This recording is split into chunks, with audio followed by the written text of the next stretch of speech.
The Call of the Wild, Chapter 1, page 9. 4 men gingerly carried the crate from the wagon into a small, high-walled backyard. A stout man with a red sweater that sagged generously at the neck came out and signed the book for the driver. That was the man, Buck divined, the next tormentor, and he hurled himself savagely against the bars. The man smiled grimly and brought a hatchet and a club. "You ain't going to take him out now?" the driver asked. "Sure," the man replied, driving the hatchet into the crate for a pry. There was an instantaneous scattering of the 4 men who had carried it in, and from safe perches on top of the wall, they prepared to watch the performance. Buck rushed at the splintering wood, sinking his teeth into it, surging and wrestling with it. Wherever the hatchet fell on the outside, he was there on the inside, snarling and growling, as furiously anxious to get out as the man in the red sweater was calmly intent on getting him out. "Now, you red-eyed devil," he said, when he had made an opening sufficient for the passage of Buck's body. At the same time, he dropped the hatchet and shifted the club to his right hand. And Buck was truly a red-eyed devil. As he drew himself together for the spring, hair bristling, mouth foaming, a mad glitter in his bloodshot eyes, straight at the man he launched his 140 pounds of fury, surcharged with the pent passion of 2 days and nights. In midair, just as his jaws were about to close on the man, he received a shock that checked his body and brought his teeth together with an agonizing clip. He whirled over, fetching the ground on his back and side. He had never been struck by a club in his life and did not understand. With a snarl that was part bark and more scream, he was again on his feet and launched into the air.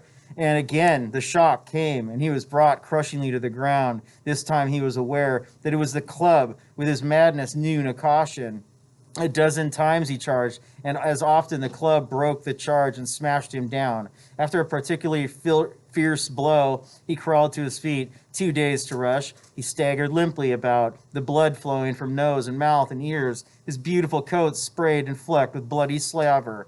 Then the man advanced and deliberately dealt him a frightful blow on the nose. All the pain he had endured was as nothing compared with this exquisite agony of this. With a roar that was almost lion-like in its ferocity, he again hurled himself at the man. But the man, shifting the club from right to left, coolly caught him by the underjaw, at the same time wrenching downward and backward. Buck described a complete circle in the air, in half of another, then crashed to the ground on his head and chest. For the last time he rushed. The man struck the shrewd blow he had purposely withheld for so long, and Buck crumpled up and went down, knocked utterly senseless. "He's no slouch, a dog breaking, that's what I say," one of the men on the wall cried enthusiastically. "Druther break cayuses any day, and twice on Saturdays," was the reply of the driver as he climbed on the wagon and started the horses. Break cayuses? The Cayuse tribe are who killed the Whitmans in Walla Walla very brutally, and 4 of them were hung, and it started the Cayuse War. So break cayuses. That's like when you would pick up a slave in Africa and you would have to break them to get them into the ship's hull and get them shackled down. So break. Like, OJ, you're in a timeout. It's going to be minutes equal to your years. That's like breaking a kid. Or you spank them so much that they crawl inside themselves and they don't talk to anybody because they've been physically abused. Or breaking is a bad thing.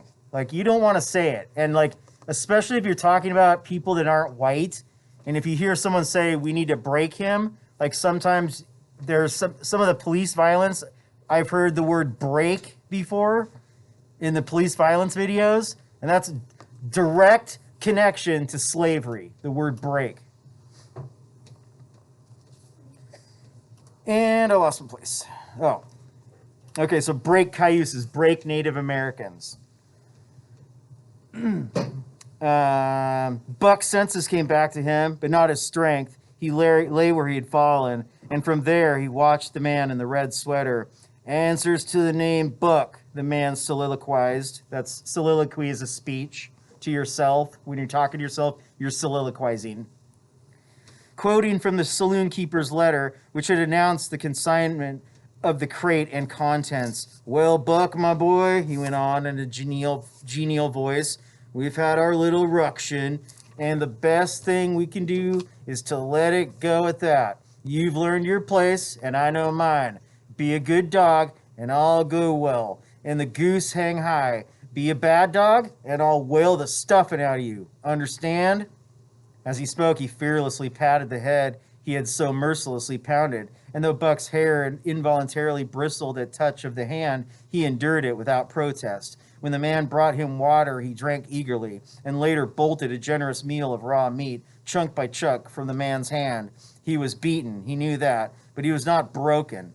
He saw once and for all that he stood no chance against a man with a club. He had learned the lesson, and in all his afterlife, he never forgot it. That club was a revelation. It was his introduction to the reign of primitive law. Okay, so I'm marking that because that's going to come back to us. Primitive law, like cavemen. And he met the introduction halfway. The facts of life took on a fiercer aspect, and while he faced that aspect cowed, he faced it with all the latent cunning of his nature aroused. As the days went by, other dogs came in crates and at the end of ropes, some docilely and some raging and roaring as he had come, and one and all he watched them pass under the dominion of the man in the red sweater. Again and again, as he looked at each brutal performance, the lesson was driven home to Buck. A man with a club was a lawgiver, a master to be obeyed, though not necessarily conciliated. Of this last, Buck was never guilty, though he did see beaten dogs that fawned upon the man and wagged their tails and licked his hands. Also, he saw one dog that would neither conciliate nor obey, finally killed in the struggle for mastery.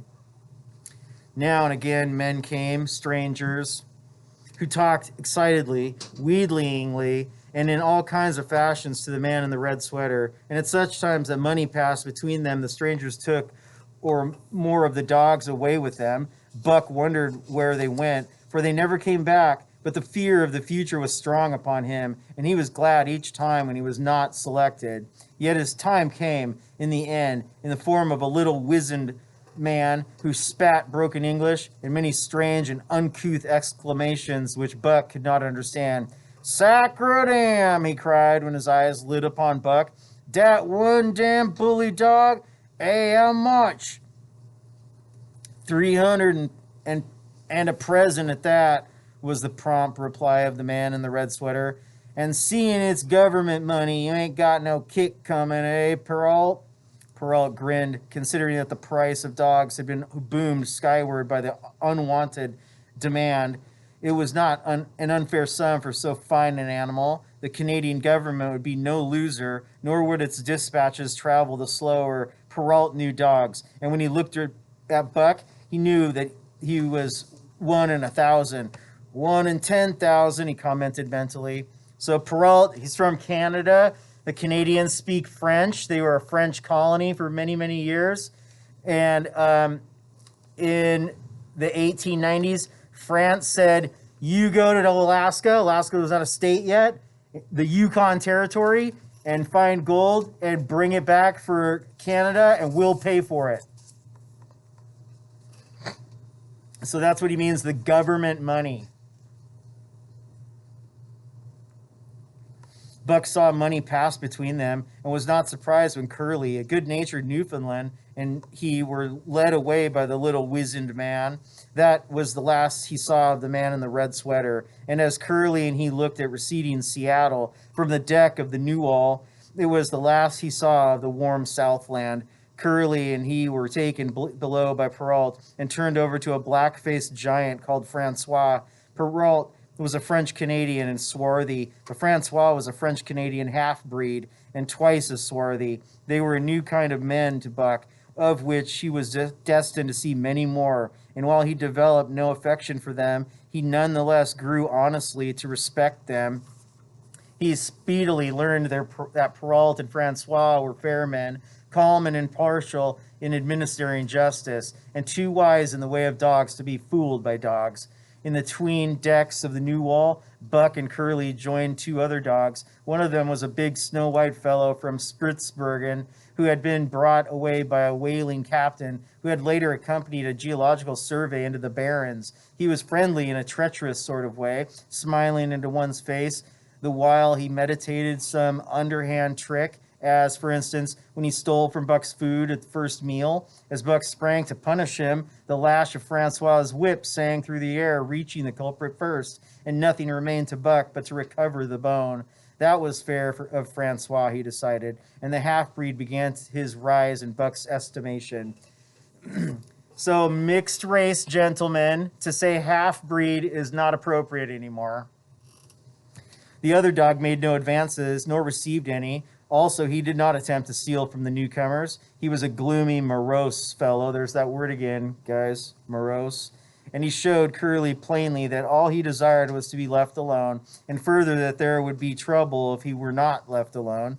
Dave, he was called, and he ate and slept or yawned between times and took interest in nothing, not even when the Norwal crossed Queen Charlotte Sound and rolled and pitched and bucked like a thing possessed. When Buck and Curly grew excited, half wild with fear, he raised his head as though annoyed, favored them with an incurious glance, yawned, and went to sleep again. Day and night the ship throbbed to the tireless pulse of the propeller, and though one day was very like another, it was apparent to Buck that the weather was steadily growing colder. At last, one morning, the propeller was quiet, and the Norwal was pervaded with an atmosphere of excitement. He felt it, as did the other dogs, and knew that a change was at hand. Francois leashed them and brought them on deck. At the first step upon the cold surface, Buck's feet sank into a white, mushy something, very much like mud. He sprang back with a snort. More of this white stuff was falling through the air. He shook himself, but more of it fell upon him. He sniffed it curiously, then licked some up on his tongue. It bit like fire, and the next instant was gone. This puzzled him. He tried it again, with the same result. The onlookers laughed uproariously, and he felt ashamed. He knew not why, for it was his first snow.